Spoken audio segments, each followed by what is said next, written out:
Hi everyone. Today video is on .NET 5 Razor Pages CRUD operation using NT framework code. So what is Razor Pages? Razor Pages Razor Page is a simplified web application model. Okay, when we want to compare with MVC, where we will have controller view model, right? In Razor Pages we don't have controller. Okay, everything will be carried out within the page, but page will have a view and the model. Okay, so that's how Razor Page has been implemented, and it is like a simplified model of the one of the simplified model of the .NET web applications. Okay, so in generally, Razor Pages mostly contains two files. Okay, one is like your file name .cshtml, nothing but the Razor page.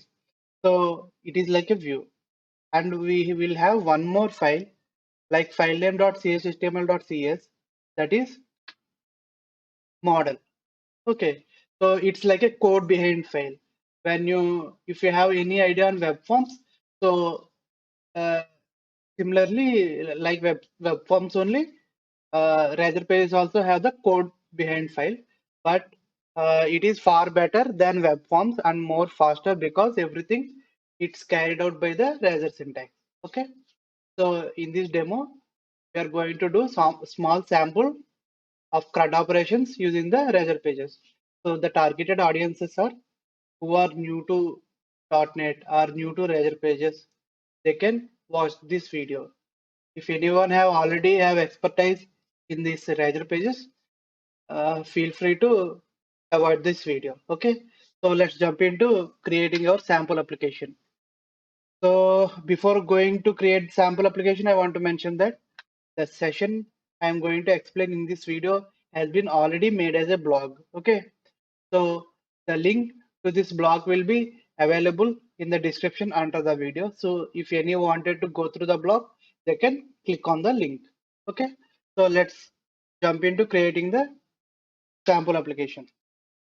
So here I am using Visual Studio Code Editor as my editor for development, and I am going to use the .NET CLI command. So you can also use Visual Studio, but you should have 2019, the latest version, because 2019 latest version only supports the .NET 5. Because all remaining versions of Visual Studio won't support, you will get the build errors. So please make sure to have the latest version of Visual Studio 2019. Okay, that too version of 16 point something you should have in your system. Otherwise, .NET 5 won't build. Okay, so here I am not using Visual Studio. I am using the Visual Studio Code Editor using the .NET CLI commands. So for Visual Studio users, it is pretty easy to create a or select a template. Okay, where you can create a project. In the project, you will see a grid of templates like Web API, ASP.NET Core, Web App, MVC, ASP.NET Core, Web App, like that you will see. In that, please select ASP.NET Core Web App if you are a .NET Core, sorry, Visual Studio developers. Okay, ASP.NET Core Web App. You will find two templates with that name, but in one template you can see Model View Controller. Please don't select that one. That is a MVC template. Okay, so for .NET CLI, the command is like .NET New, and my template name is Web App. Okay, and my project name.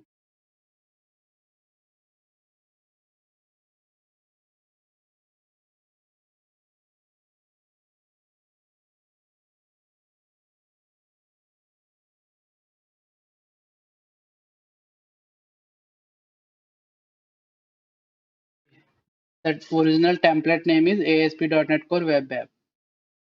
This is the abbreviation name for selecting the template, and this is the original name of our template. And you can see this name while you creating in the Visual Studio. Okay. So let me open my project in Visual Studio Code Editor. This is our project look like, and if you go to CS project file, You can see the target framework is .NET 5. Okay, latest one. Now, before going to create our CRUD operations, we have to know something about the Razor pages. Okay, so first thing is please navigate to startup.cs file. Okay, so to enable the Razor pages services, this is one of the important services. Okay, add Razor pages. So it will inject the everything into the Razor pages, or it will enables the instances of the Razor pages. Okay, so this is the service for registering the Razor pages. Okay, and next one more main thing is endpoint. Okay, so endpoint is like a common thing for routing in .NET, like any application like MVC, Web API, or Razor Pages, or any application. So in that we have to specify the type of template application we want to enable the routing. So here we have specified Razor Pages. So this is already generated auto generated code. Okay, but it is better to know what is happening. And you can see remaining all are middlewares. Okay, and this is the endpoint middleware, nothing but the uh, routing navigation middleware. But you can see here there is one more like app routing. See, this will be like a route table. This middleware helps to map the route table. This use endpoint is the triggering point. Don't confuse. Both work for routing only, but use app route for mapping the route, and use endpoint for triggering the uh, or navigate into the exact location like that. Okay, so that's we have to know about startup.cs file. And next we go to the pages. So everything will be in the pages only. Okay, pages folder. So here one thing we have to know is view import. So here you can specify common namespaces so that you can avoid big length of names while using any class or any library in your application. Okay, and view start. View start is the entry point where request knows which layout should be loaded. By default, it will load the underscore layout uh, master template. Master template is nothing but master template means where we'll have a common code like header, footer. Okay, all common code can be added in the layout section. So if you go to shared, you can have layout section. Okay, you can create your own layout. Then what you have to do, you have to change the name here. Okay, if you want to do it dynamically, then you have to write some database query or something, and you can also load conditionally layout as well. That's up to you, up to your requirement based on your application. Okay, so main things we have to remember is view start to define the layout name, and view import for importing the namespace, and layout is the master template layout. Here you can see header, head, body. Okay, so here this is the main Razor I can say method. So this render body is like a area of our pages to render. So this is master, right? Inside of it, our content will be rendered. Any content like you go to pages. So in pages, we have index.html, privacy.html, right? When we navigate to these pages, so the content in these pages will be rendered here. So this render body, nothing but the placeholder for our pages. Okay. So that's about the master page. And those are the common things. And index.html, everything are these are defaultly available to us while we creating the web app template. Okay. So those are enough for those are the things to know before getting started into our Razor application. Okay. So I have mentioned I'm going to use the EF core, Entity Framework Core. So what is Entity Framework Core?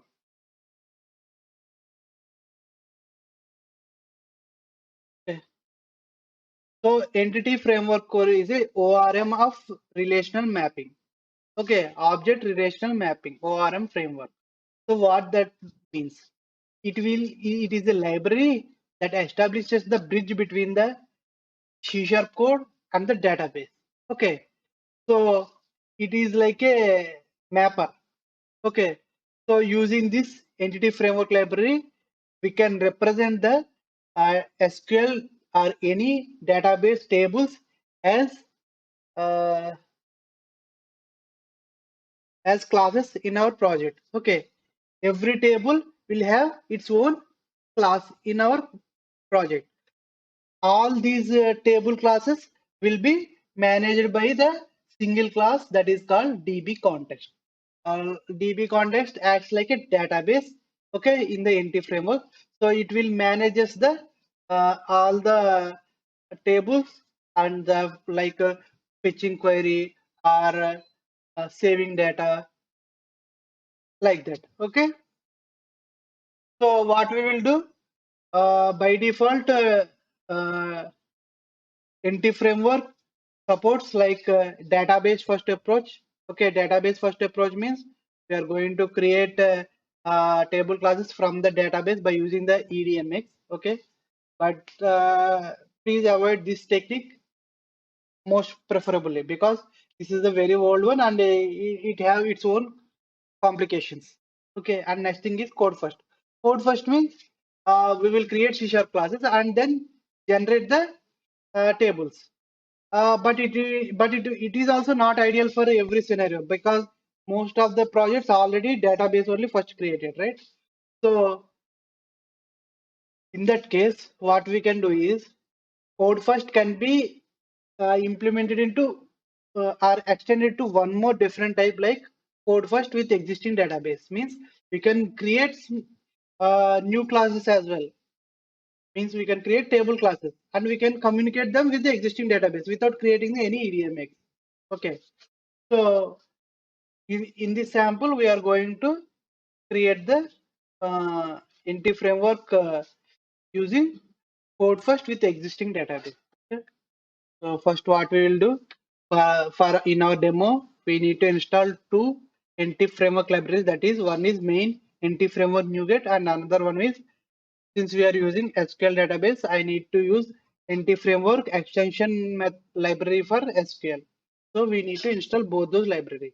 Okay. So the one library we required is Microsoft Entity Framework Core. Okay. Another library is Microsoft Entity Framework Core.SQL Server. So we need both these libraries. Okay. So let me install them. For Visual Studio users, you can copy the command from Package Manager. For CLI, I will copy here.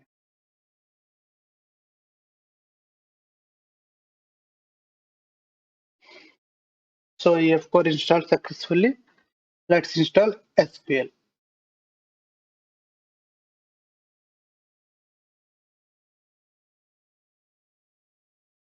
So both libraries got installed. Now to follow up demo along with me, in blog I have provided the table that I am going to use in this demo. Okay. So you can copy this SQL query command and run into your SQL database. Okay. So basically I have created the gadgets table. Okay. Like ID, product name, brand, etc.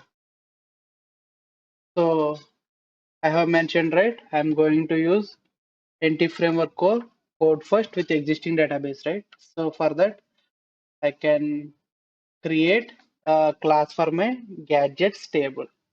So for that, what I will do, let me create a folder like data. Okay. Inside of data, let me create one more folder like entities. Now, inside of the entities, let me create my table class. What is my table? Gadgets, right? So my table class will be gadgets. Right? So this is my table class. So to save some time, let me copy all the properties of the class from my code snippet. Okay. this is how my table entity look like. See, all these properties are nothing but the columns in my table.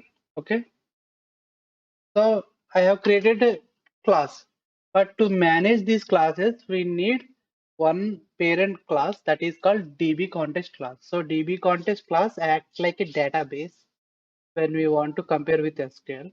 So inside of DB context, we are going to register all the configurations according to our database. Okay, for that, what I will do in data folder. See, table classes are created in entities. Our DB context will be created in data folder. So my DB context name will be,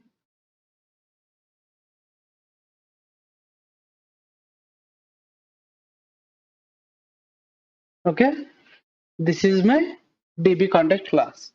So let's copy the code snippet to save some time.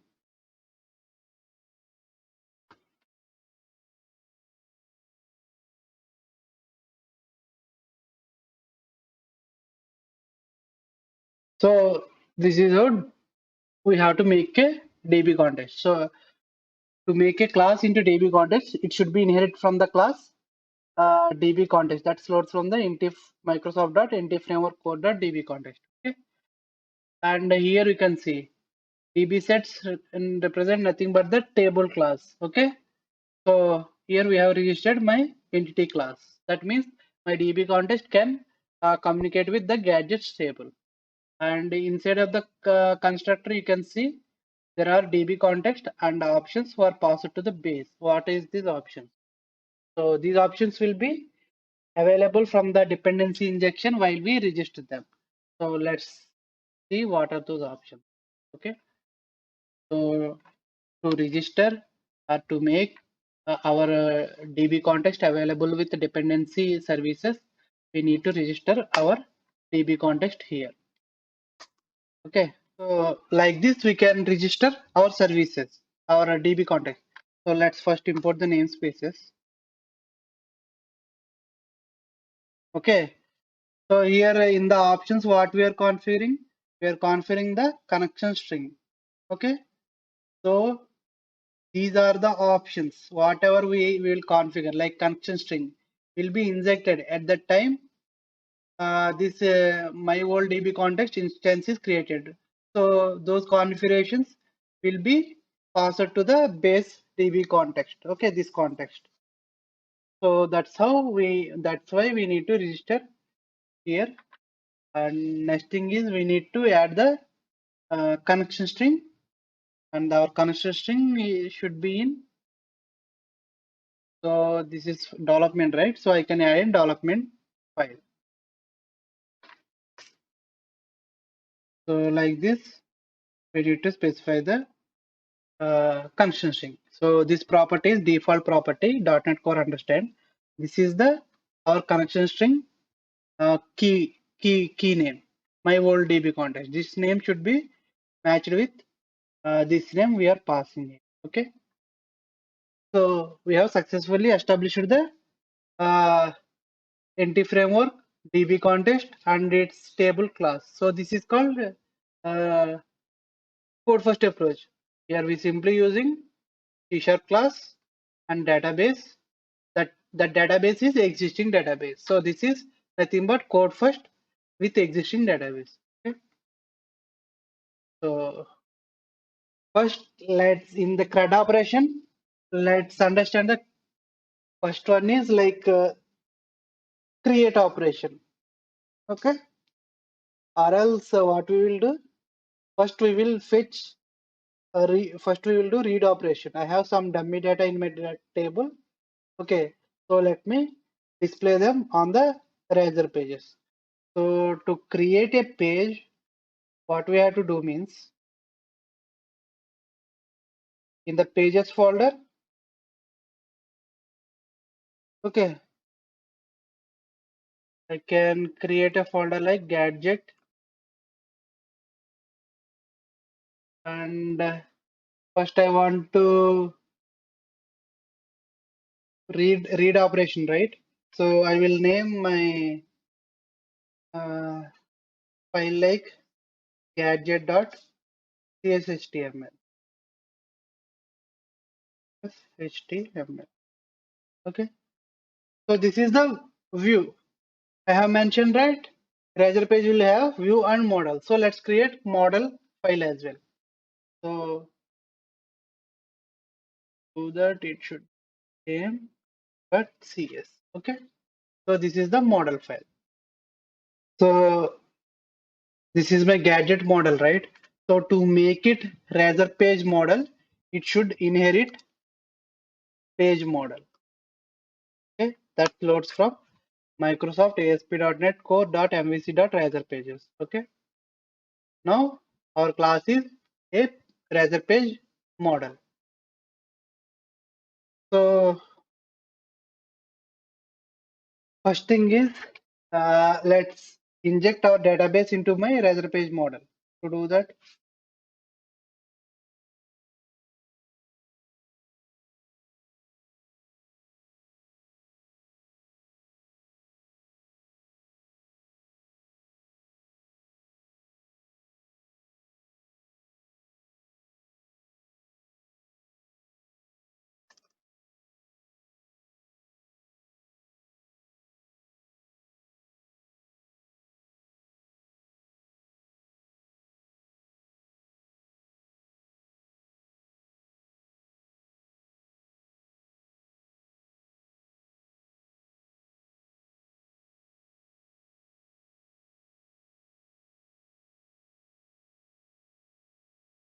so till now what we did, we just injected our DB context into the Razor page model. Okay, so now I want to load the data from the database. So in Razor page models, we don't have any controller to get the data. But how can we do?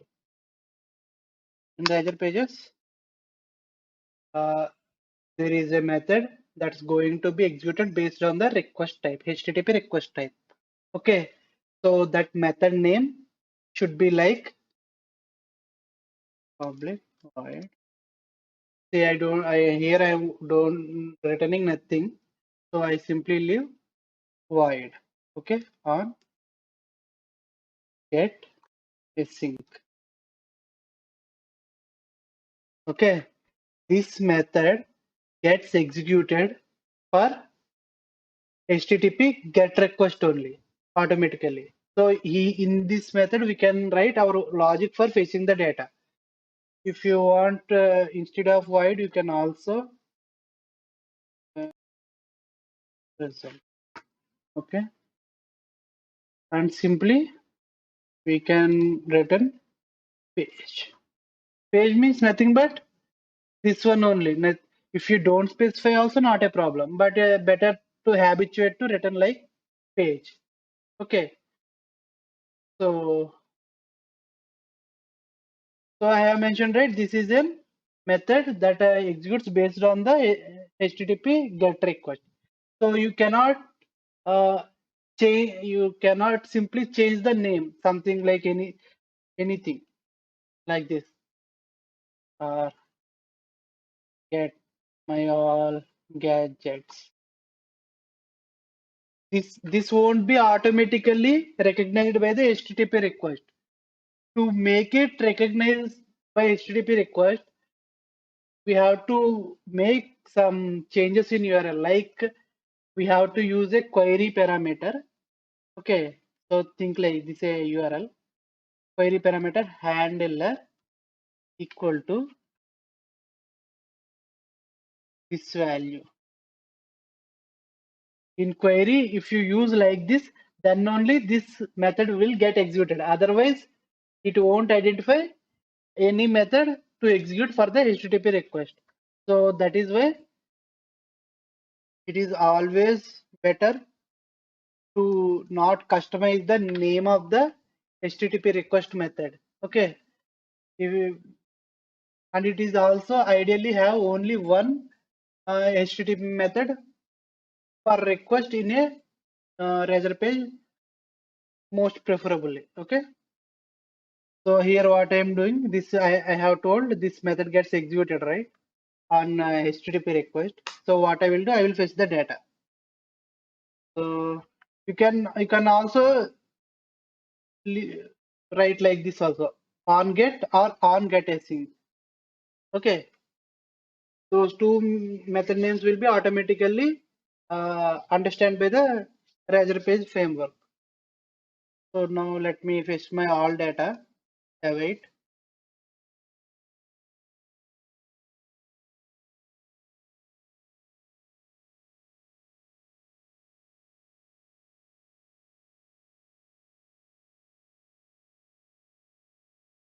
So it should be async task.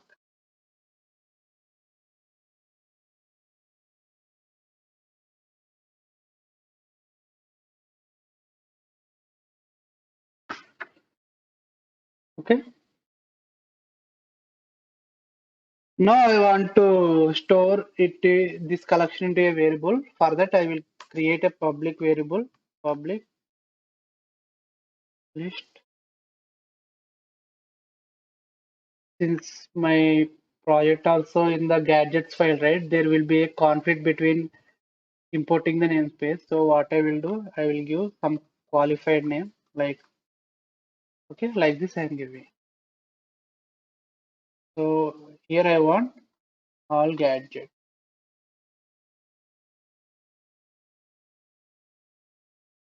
Okay. So let's import the namespace. So here I will assign result to all gadget. Okay.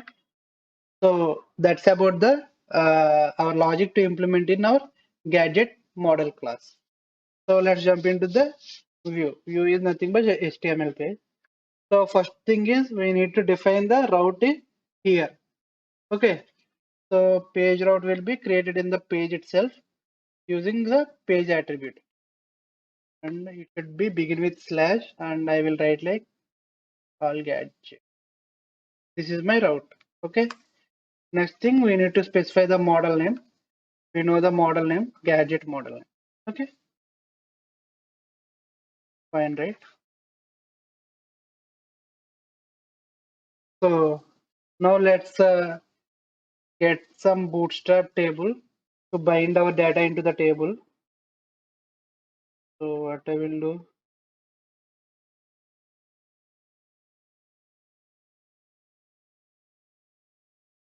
table.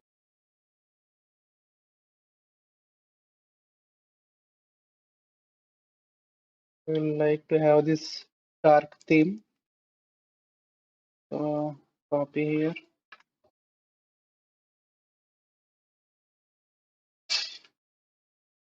And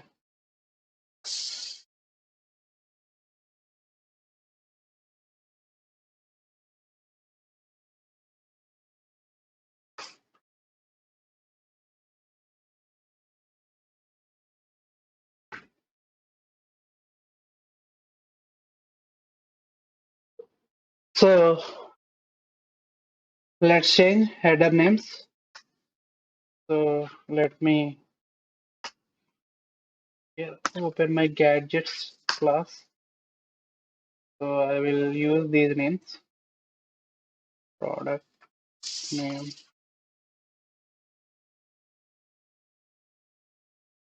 brand,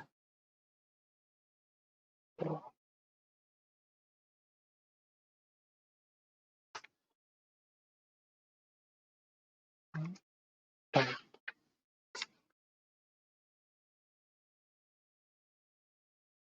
Okay. So now what we will do, we will remove all these tiers. Single tier enough for me because I will loop it.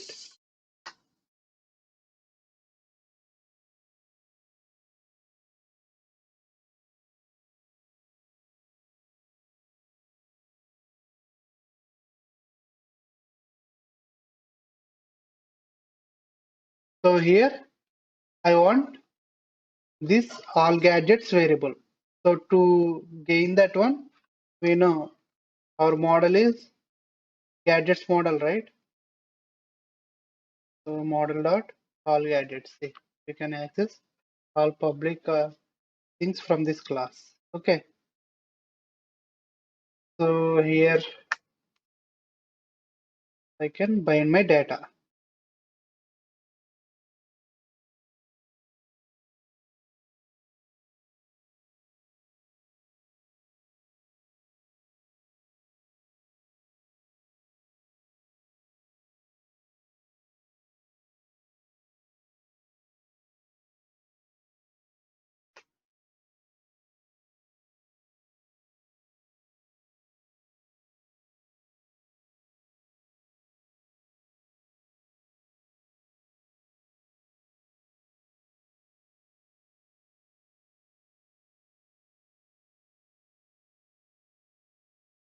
Okay, I think that's fair enough. Let's run the application.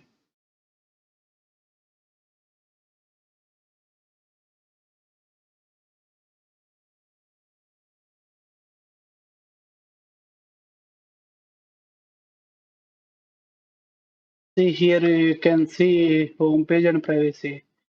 These are the default pages that comes when we create the template, but we don't want those. The required page is this one, gadgets. So its route is all gadgets. So copy it, okay, and navigate to that page.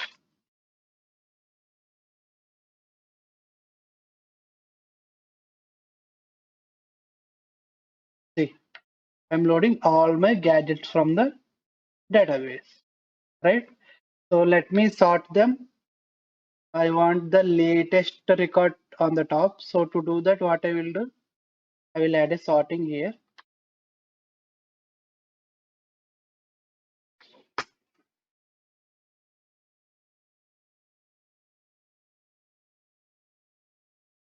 I want to order by descending by ID, means largest value will come on top. Okay, let's save it and reload our page. See, now top value is my recent record. Okay, so that's how read operation will work. So when you hit on a URL of the Razor pages, what will happen means, so I will hit the request. What will happen means, so in the startup program, so first app routing will loads all the routes that are mapped with the table. Okay, routing table within the application, all the different routes that were added, and endpoint will trigger the matched route. Okay, so this routing table will all read the routes that are defined by the page attribute. Okay, that's how it will work. So it will read, app route will read all routes that has been added on our pages. Okay, and finally when it reaches use endpoint route, it will trigger the appropriate route. Okay, so like this it will work. And let's understand the HTTP request methods. So it is by default it get executed, right? Let me change it like my Gadget. Okay, and if you try to reload the page, see, no data. Why? Because this method is not executed. The request came to this page, but this method never executed because there is no default on get async method or on get method. So to make our request to invoke this method, what we have to do means here query parameter and handler, and its value will be this one. Okay, that means if you want to customize, what we have to do means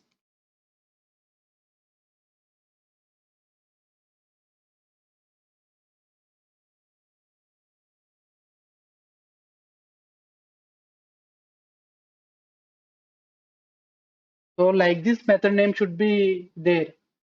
Why if you want to customize your method. So here placeholder, what is there?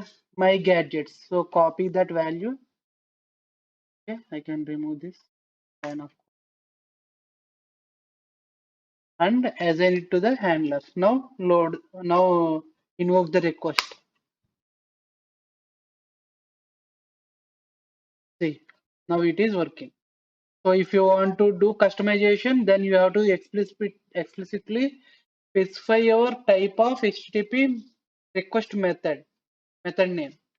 Okay, that is why until unless it is more important, never change these default names. Okay, now can remove the query parameter and invoke. Okay, so we have understood how to read the data from the database in our Razor pages. Okay, so next thing is I want to create a form for creating the gadget. So it will be a new page. So for create, what I will do,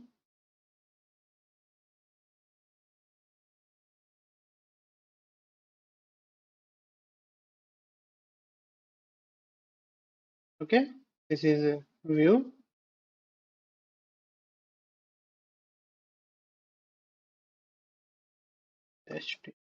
Okay, this is view. And now I want to add model.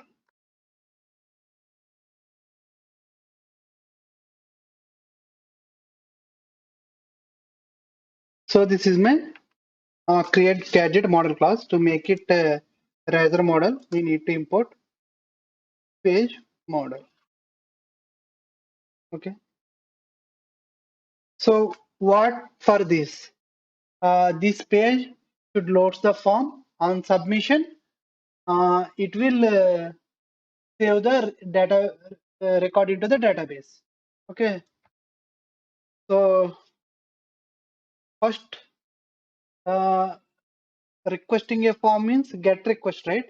So it should have get request method. That means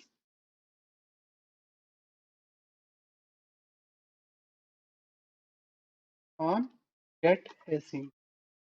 So this method simply loads the page. Nothing it will do. I have mentioned without returning or without invoking this method also, the HTML will be rendered. So this is not mandatory to have, but it is good habit to have like this. Okay.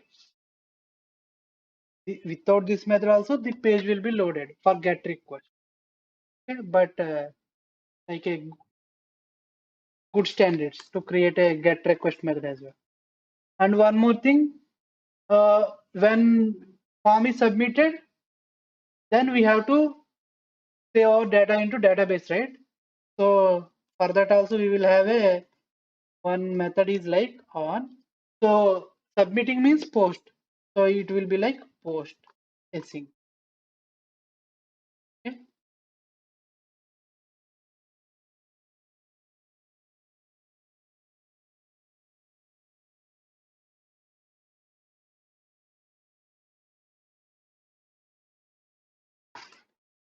So from this you can understand get async for HTTP get request, on post async for HTTP post request. Similar like get, here also you can specify your custom name.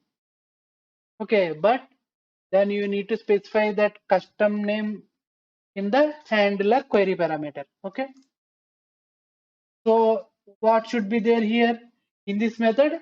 We need to write our logic to save our data into the database.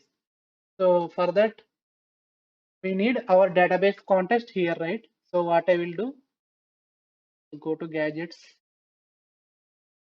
So let's copy these and come to gadgets and paste it over here and rename the constructor name and import our DB context name. So we have successfully imported. So here what I can write, wait, my DB context gadgets dot add.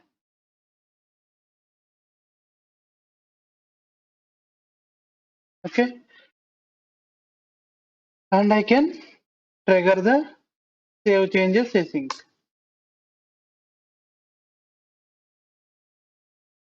But how we can get the form data here in our Razor pages?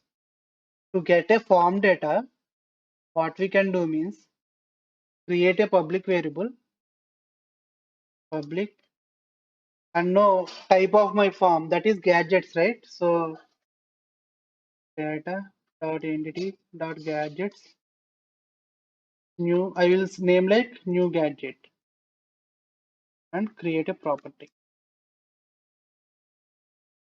Okay, all form data should be saved into this variable. In model, we have created this property, right? In this property, form data should be stored. To store that, this property need to be decorated with the attribute like find property. Now, the form data will automatically dump into this variable when we submit the form. Okay, so what I can do, I can simply pass the new gadget.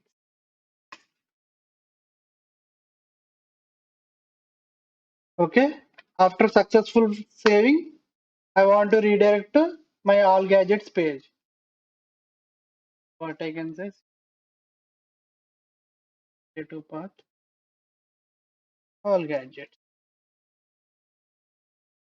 So this is my on post async method logic. What we are doing in the create gadget Razor page model, what we are having, we have two HTTP request based methods. One is get async, another one is post async. Get async is optional because automatically this page will be loaded, but it is a good standard to create a method. And in the post async, what we are doing, we are saving the data record into the database and redirect into the all gadgets page. But how we are getting this new gadget? This new gadget is the property we have created here.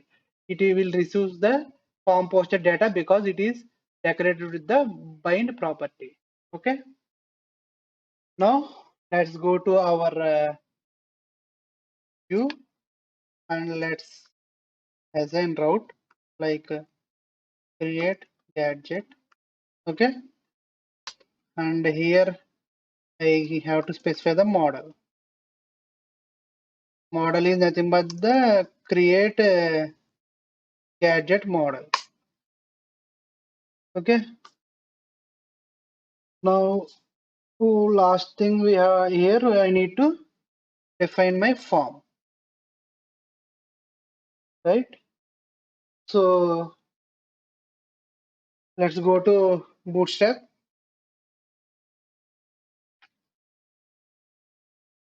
forms, overview, copy this form data, paste it over here, format. For now, I don't have any error messages. What I will do is simply remove this. Okay, txt. So what should my form contains fields from the entity I can understand. I need to have product name, so this will be product name text box. It should be text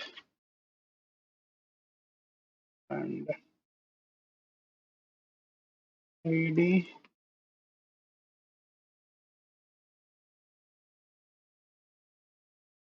and product name,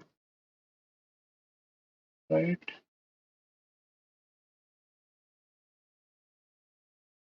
Now this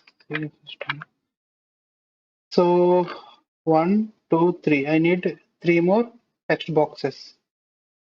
Okay, copy 3 times and here it is brand. I'll change it to brand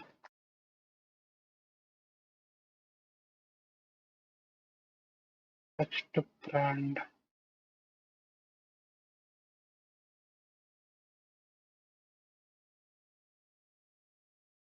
Okay, And next thing is txt cost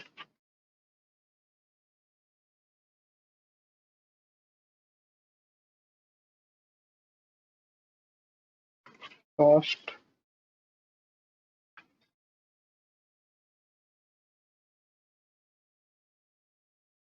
txt cost. And next thing is type txt type txt type and type. Okay.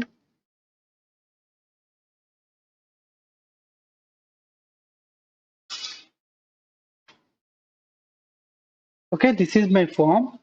So this form field data should be read into this new gadgets, right? So this is the name. Inside it will have properties like our gadgets class property. So for that, what we have to do means we need to give fully qualified namespace. Okay. For that, you can use Razor syntax like ASP for equal to name gadgets. And what is my column name? My object gadgets object name. So let's sometime product name. Okay. Here it is, it won't do any magic. This ASP for what we will do means after rendering, our input field will have a attribute like name. In that name, this value will be there. So for form posting, the name attribute must be must and should, because based on that only values will be read into the model object. Okay, I will show what it will do when it render. Okay, so for now what you will do, you will do it for every input.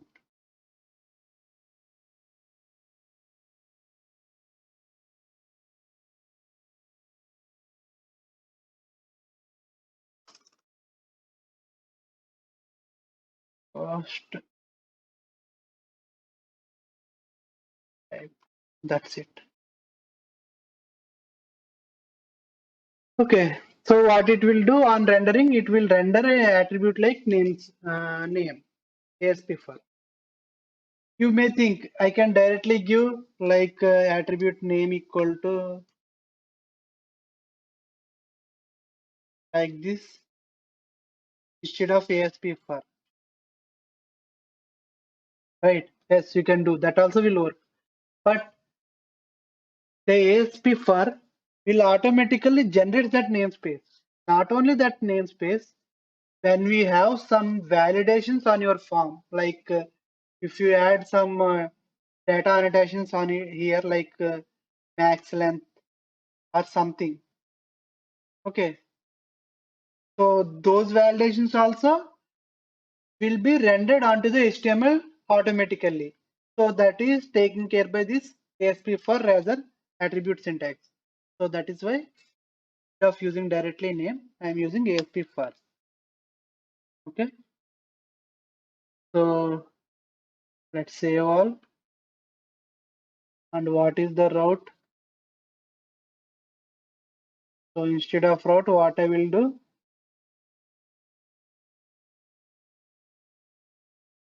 In gadgets page, I will add a button. Okay. A button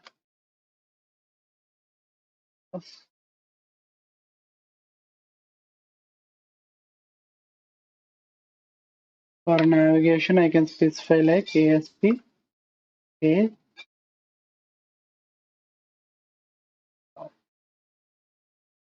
What is my path?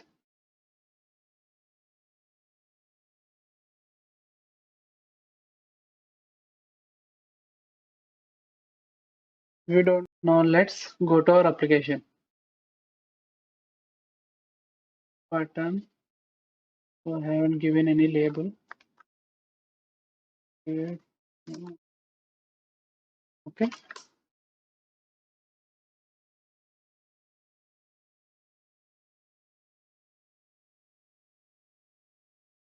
So I have a button. Let's click on it.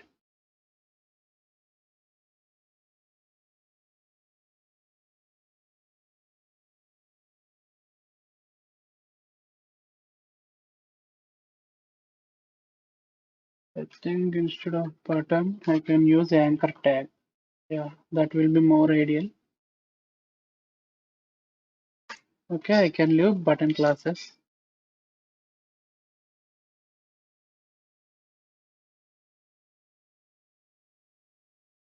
Now let me click on and monitoring.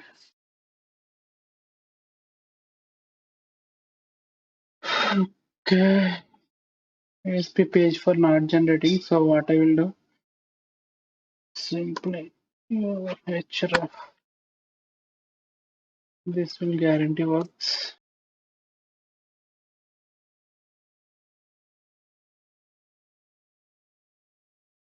See, now I have successfully navigated. So what I will do, I will add a product. Empty Samsung postal type mobile. So now on submitting this post, so that is a HTTP post request, right? And create a gadget HTML. This method gets executed. Let's see if that method gets executed, our record will be added.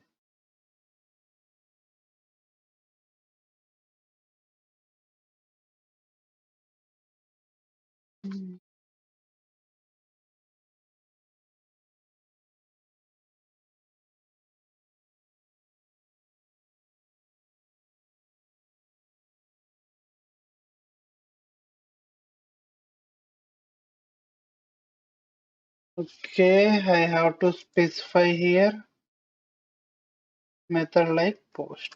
Sorry. So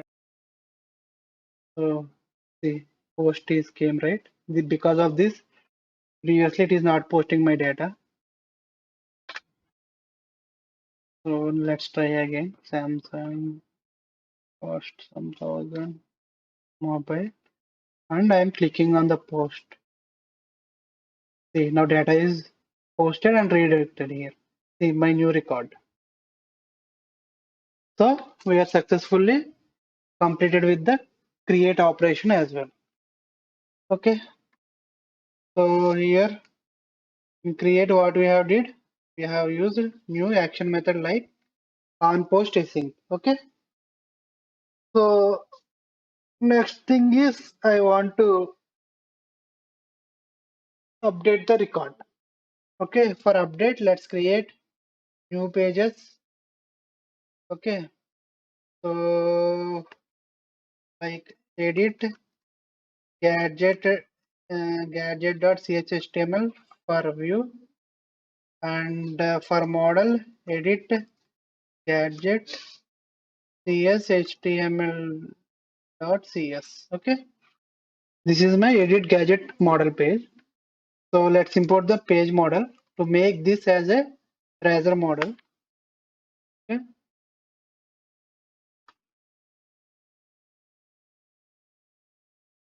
So in edit, what we will do, we will send the record ID in the URL. Okay. So based on that record ID, we will fetch the data from the database, and we will show the record that need to be edited on the UI. So sending edit request means nothing but the HTTP GET request. HTTP GET request means public link ask.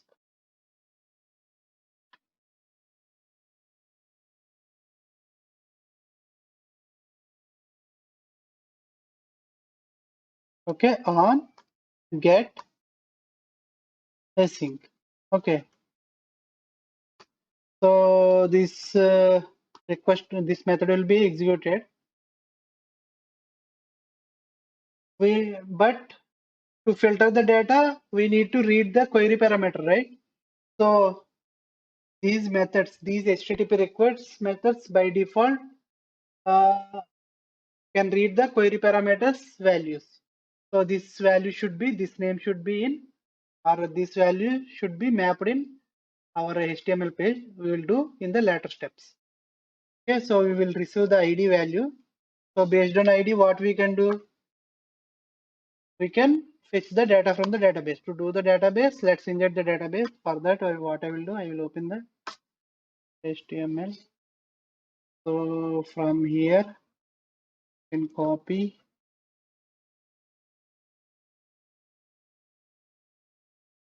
For now, let's remove this. So import namespace and change the constructor name. So I have successfully injected into my custom name.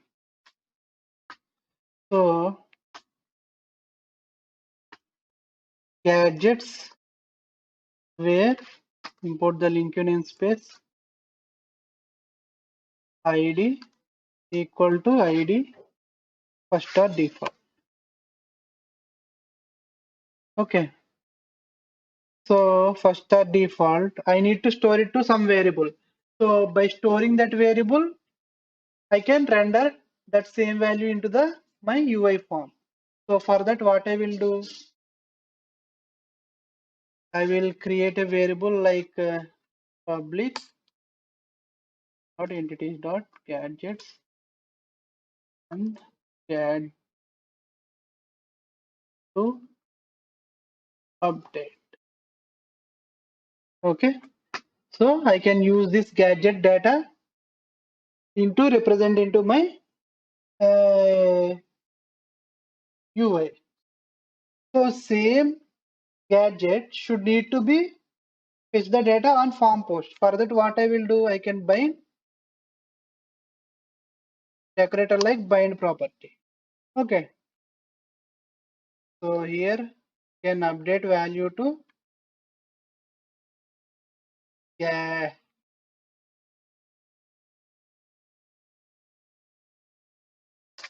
gadget to update variable. Okay, and if data exists in database, not exist in database, what I will do, I will simply redirect him to my all lists. Okay, page. If data exists, I will simply return my page. Okay. So this is about, I need to await it. So this is how my on get async method looks like. Okay.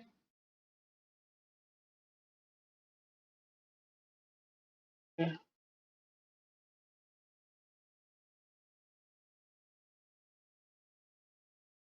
Okay. It should be asynchronous. Now I need to write logics for my post, form post. Edit also post write form on changing user changing data. We should post right for that.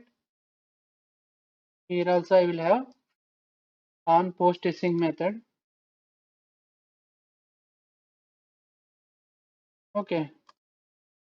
So here what we will do,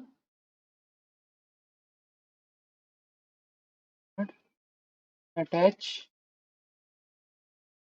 what we want to attach, gadget to update and state. We are changing the state. So entity state dot modify, and we can simply dot call save changes sync, and we can, after successfully saving, we can redirect to listing page.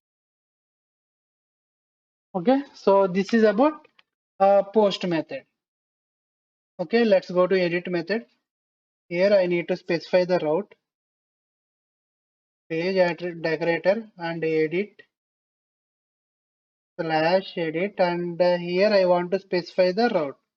So I can specify like, and its type integer. So this name must match with our variable name in the get async. So not only get async on HTTP request methods. Here also you can use if you want. Okay. So this name must be matched in our route name. Okay. And now I need to specify the model.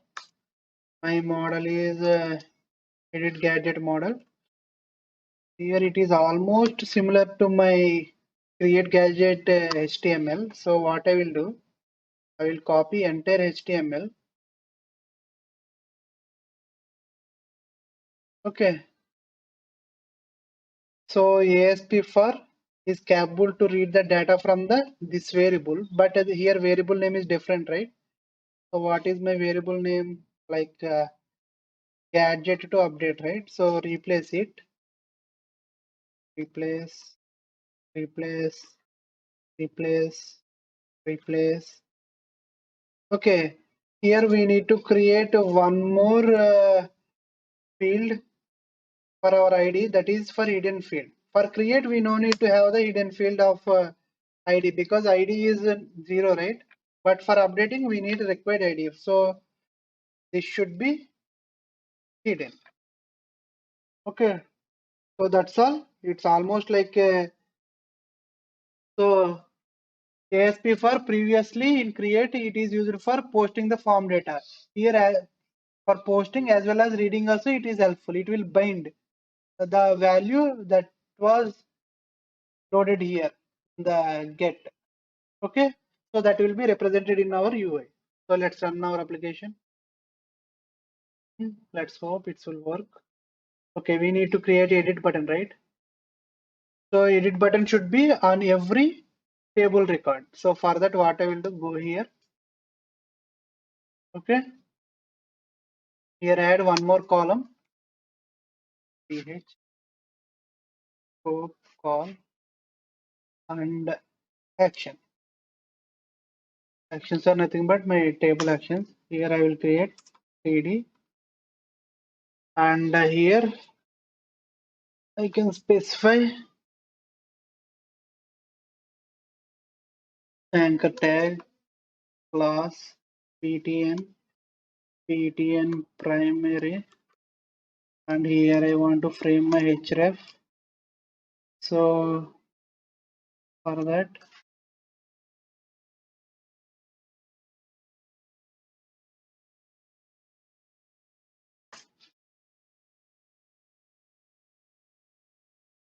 so here what is my route for edit HTML? This one. Copy that, go here. Okay, and here I can specify @item.id.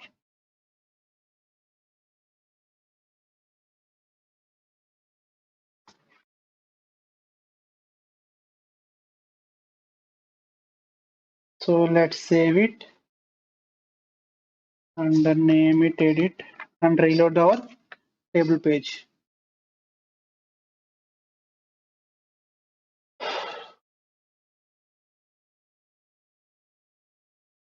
Seems like building. Okay. We have edit button here. Let's click on edit button. See, my data is populated. So let me update my cost to 5,000, 1,000 to 5,000.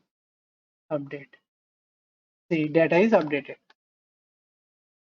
So we have successfully completed update also in our Razor pages. Okay, now pending thing is only delete. So for delete, what I want to do means instead of creating a page, okay, on clicking delete button, I will show you a warning pop-up. Okay, in that warning pop-up, if user clicks OK, we will going to delete the record. So for that, what I will do, I will use gadgets model only. So here I will customize the HTTP post request method name. So what I will do, public sync task action result on my custom name will be post delete. So my custom name is delete. Okay. this delete method gets executed on post request. So it will contains variable ID. Okay. So now, so where current gadget equal to await mydb context gadgets where id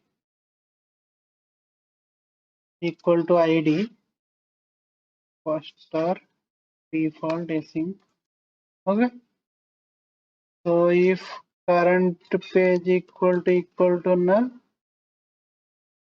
means the record is already deleted, then simply navigate to all pages without doing nothing.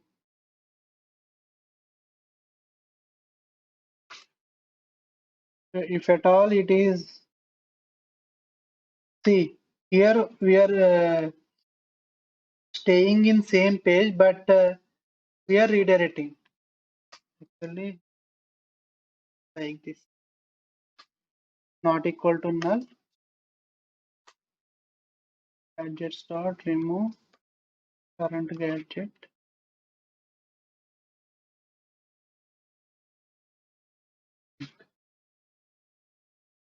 and finally paste here. So here what we are doing, we are in the page of gadgets only for deleting, but redirecting to gadgets because on post you will have a URL with ID and a handler value delete. So it is not good to have in the query parameters once our operation is completed. That's why we are again redirecting back to get request page, means this page will be executed. Okay. So this is my delete operation method for deleting. So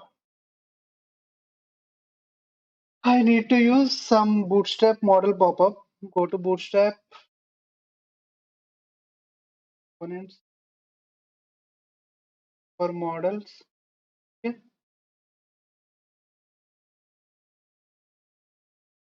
Copy this model.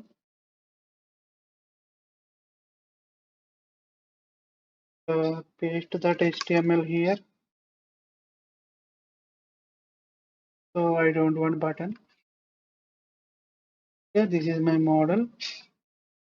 So I will change name like delete model. Okay. I don't have any heading. So inside of body, are you you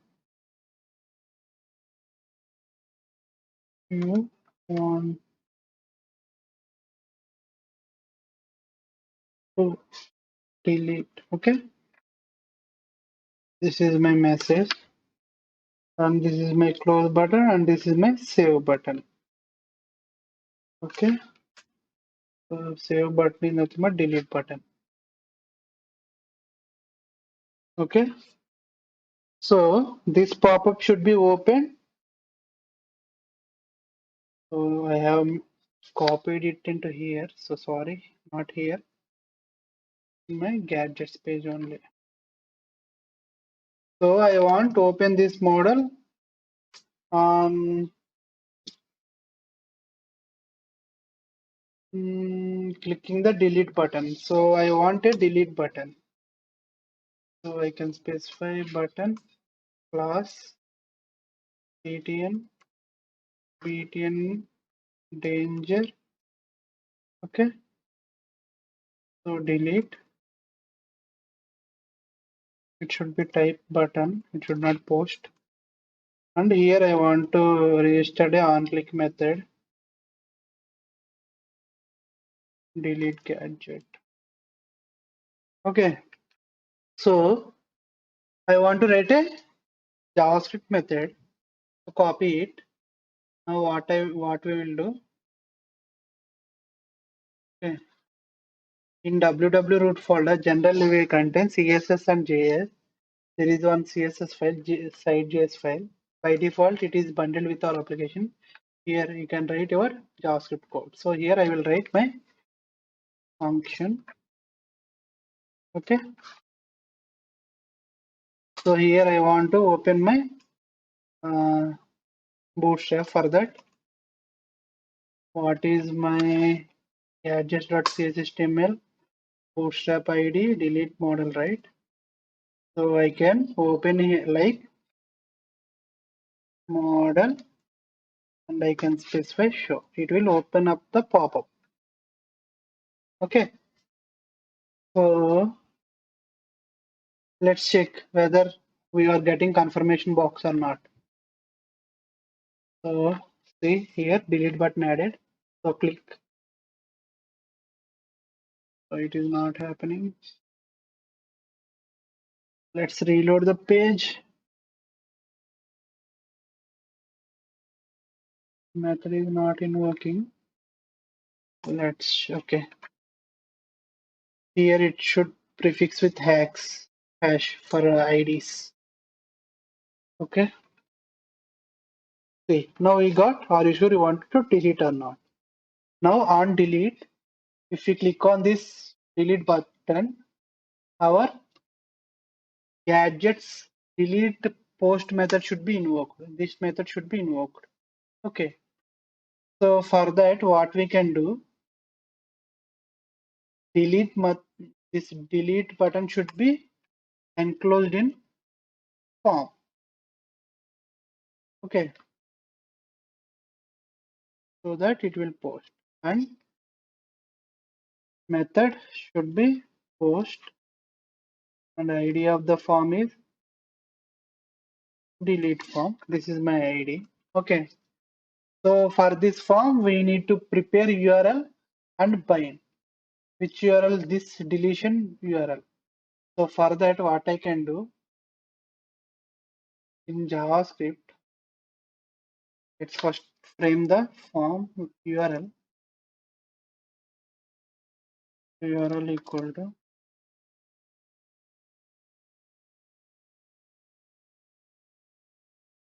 what is my gadget route? All gadgets, right? Question mark handler. What is my post method? This one, delete, right?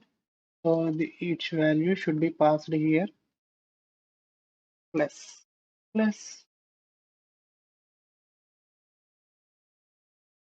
ampersand ID parameter. So no need one more. Simply I can get ID here by passing the ID from here.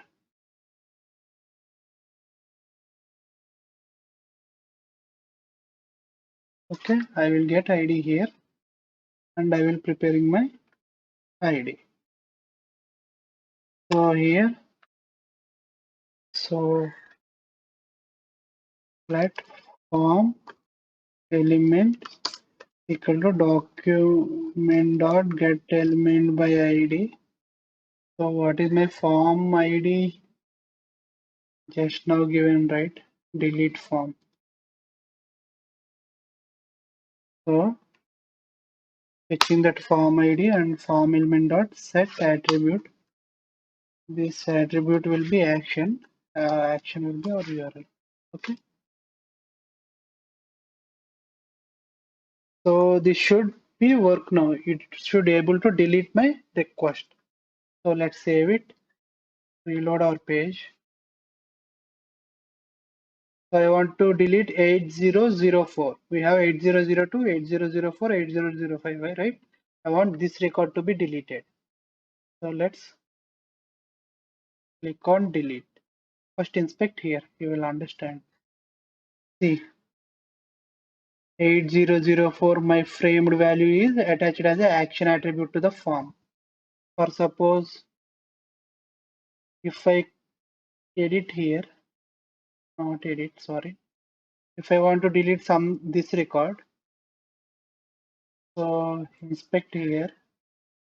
See, value will be changed. On click event, our value is perfectly binding. So let's delete the 8004 and I'm clicking OK.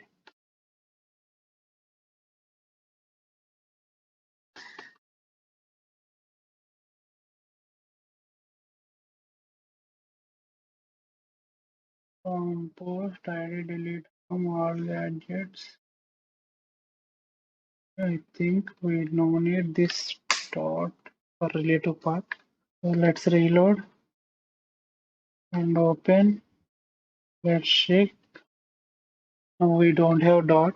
So let's click on delete button. Not working. Why? Why?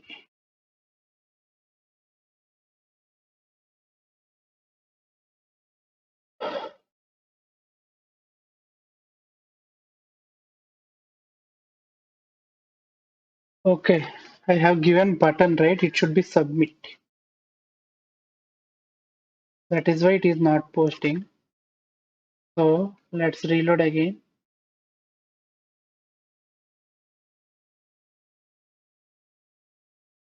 So let's click on this one and inspect whether it is a submit or not. Okay, submit. Now let's click delete. Now it should post the record. See, there is no 8004. 805 is there, 2 is there. Let me delete this latest record, 1202.